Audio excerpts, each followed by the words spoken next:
Predstavnički dom parlamenta Federacije odobrio je većinom glasova 53 za, 8 suzdržanih i 23 protiv po hitnom postupku prijedlog zakona o autocesti na koridoru 5C. Vlada je insistirala na hitnoj proceduri da bi, kako kažu, ubrzala izgradnju autoceste.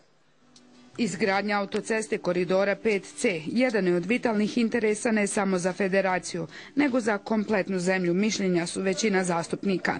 Parcijalna rješenja na trasi autoceste te rješavanje imovinsko-pravnih poslova, nedostatak sredstava, sve je ovo skupa uzrokovalo sporenje izgradnje autoputa na koridoru 5C. Zastupnici SDP-a kažu da je došlo do odlaganja ovoga zakona, nastale bi financijske štete i da treba krenuti što prije sa ovim radovima. Koji podrazumijevaju novo zapošljavanje, koji podrazumijevaju uključivanje poslovnih subjekata oblasti građevinarstva sa prostora Federacije BiH i koji podrazumijeva efikasnije trošenje raspoloživih financijskih sredstava kao financijska podrška iz kredita i različitih drugih financijskih aranžmana za izgradnju koridora. Krećemo od općeg preko posebnog i pojedinačnog interesa.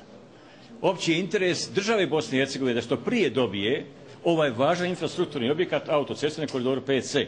Ovo je zakon koji će vjerovatno barem malo učvrstiti poljuljane odnose između SDP-a i SDA, sudeći prema njihovim stavovima. Građevinska sezona je na pomolu, a u Luksemburgu je potpisan sporazum od 160 miliona eura za izgradnju dionica Vlakovo-Tarčin i Svilaj-Odžak. Sprovedba zakona je potrebna i radi pravne sigurnosti investitorima i kreditorima.